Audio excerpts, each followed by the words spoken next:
I picked up 7 pool noodles from Dollar Tree, grabbed a pair of scissors, and cut about 1/3 off the end of every noodle. Take one of your longer 2/3 pieces and add a generous amount of hot glue to one of the ends.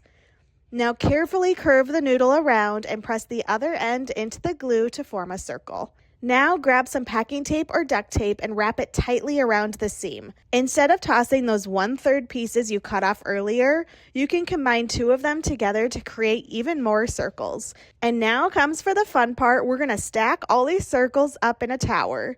Start arranging them and play around with the order until it looks balanced. Once you're happy with the arrangement, start hot gluing each circle together one layer at a time. Right now, this still very much looks like pool noodles. But this is where the magic happens. Take your piece outside and grab a concrete look spray paint. One good coat completely transforms those foam pool noodles and gives this thing a sculptural high-end look.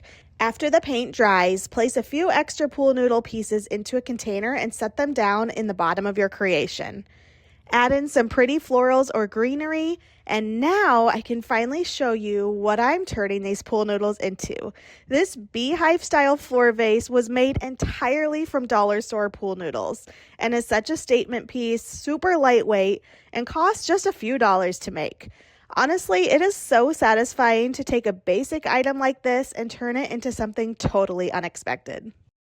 Grab some pool noodles from the Dollar Tree. Find a scrap piece of plywood and paint the back and front completely with a white primer. Paint on black paint after the primer dries. Completely coat the front, back, and the edges. Reach for a pool noodle and cut multiple foam noodles the same length. Lay the cut foam noodles side by side and adhere them together. Then add glue to the bottom of all the noodles and adhere vertically to the plywood board. Paint all of the noodles completely using black paint.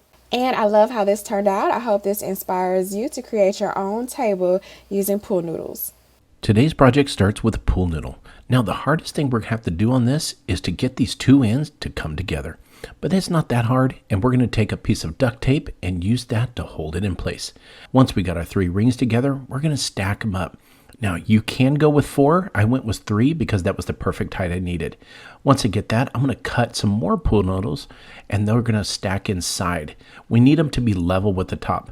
Once we get the perfect height, use that template noodle that you cut and use it to cut the other ones. Use a serrated knife. It cuts so easy. It's just like cutting butter. And we're going to start stacking them inside the pool noodles. Start on the outside and work your way to the end. I went ahead and went all the way around the edges and keep putting them in. Once you get all of the pool noodles in, they're going to get a little tight, but that's okay. Just shove them in there. That is what's going to hold them in place. So when you get to the final ones, just go ahead and cram them down there. It's not going to deform the pool noodles or anything like that. Once you get that final one in, then we need to go back, make sure it's level on the top, and then we're going to go back to the same duct tape, and we're going to use that to cover up. Now you're going to start on one end and go ahead and slice your tape and put it on the bottom. You can wrap the tape around the bottom just a little bit.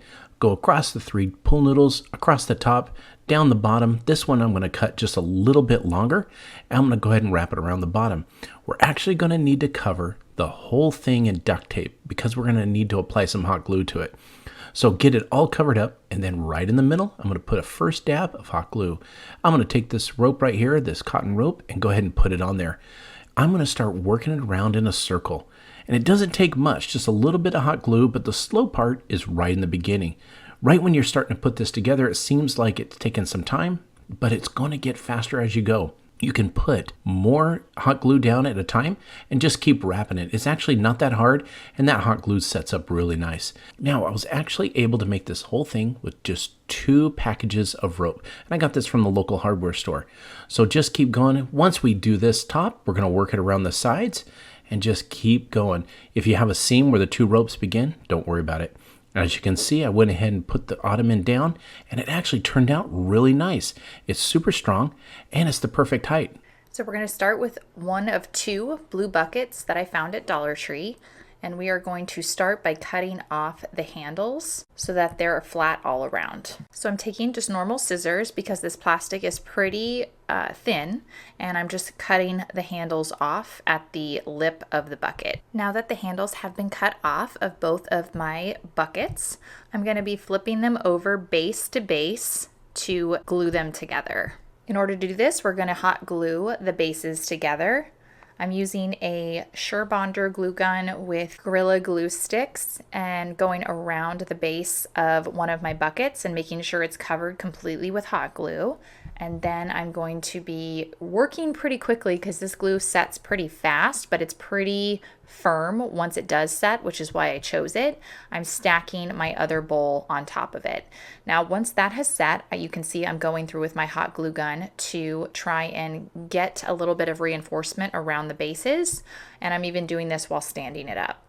I'm going to give this some time to dry and then we'll move on to the next step. For our next step, we're going to take our pool noodles and we're going to start cutting them in half. I'm using an X-Acto blade and I am just slicing right down the middle. Make sure to cut away from you so that you're not risking the possibility of cutting yourself. Be safe when you do this step. But yeah, we're just going to go through every single pool noodle all the way down on both sides until it is split in half. Now that we have our two separate pieces, what we're going to be doing is we're going to choose one side and we are going to be taking our buckets and we are going to be applying our pool noodles to them. I'm using hot glue to apply the pool noodles to the buckets and really holding onto it to allow it time to set. This might take a little bit of time, but trust me, it's worth it. And you'll see later on in this tutorial, I actually end up using painter's tape to help hold the pool noodles in place so that I can move on to other layers that I'm adding to this.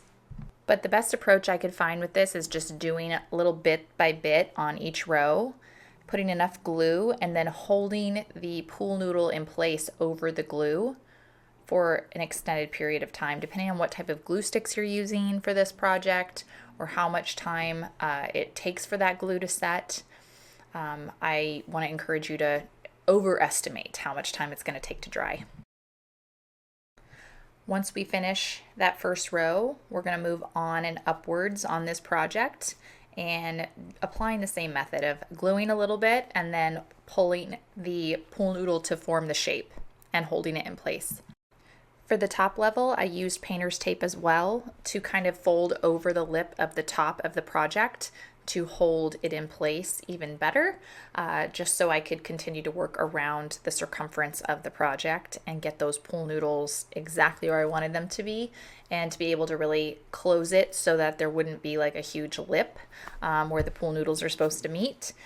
Next, I'm taking caulk from the Dollar Tree and I'm going to be actually adding it to the indentations between my pool noodles.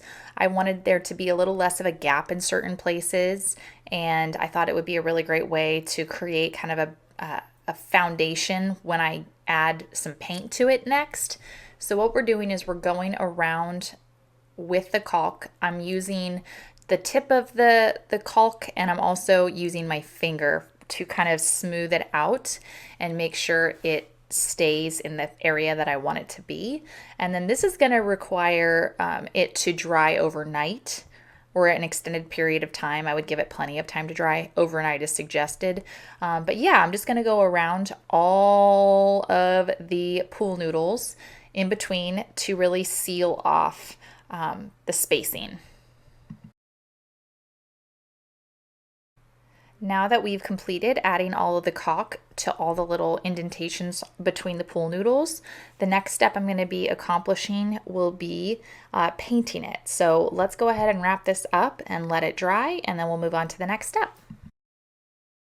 So for this step, I'm using Rust-Oleum chalked paint in the color linen white with a brush that I got at Dollar Tree, and I'm going over my pool noodles. The caulk is completely dry at this point, so it's totally fine to paint on. It's not going to smear or anything.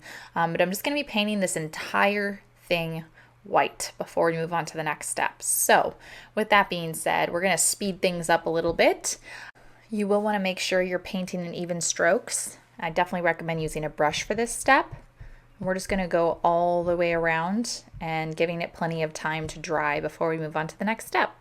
Now that our project is completely painted white, we are going to be taking our Rust-Oleum stone spray paint with some texture in it. We're going to take it outside and we are going to spray it completely to give it that stone finish. Make sure you shake up your can very, very well before you start applying, and start applying the spray paint in nice even coats all the way around the entire project, giving it plenty of time to dry before you flip it over to try and paint other parts of it. So now we're going to give this project plenty of time to dry. And here is the finished product. I'm really happy with how this planter turned out. I think it looks great in my home. I hope you feel inspired to try this project. Thank you so much for watching Home Talk, and I will see you in the next one.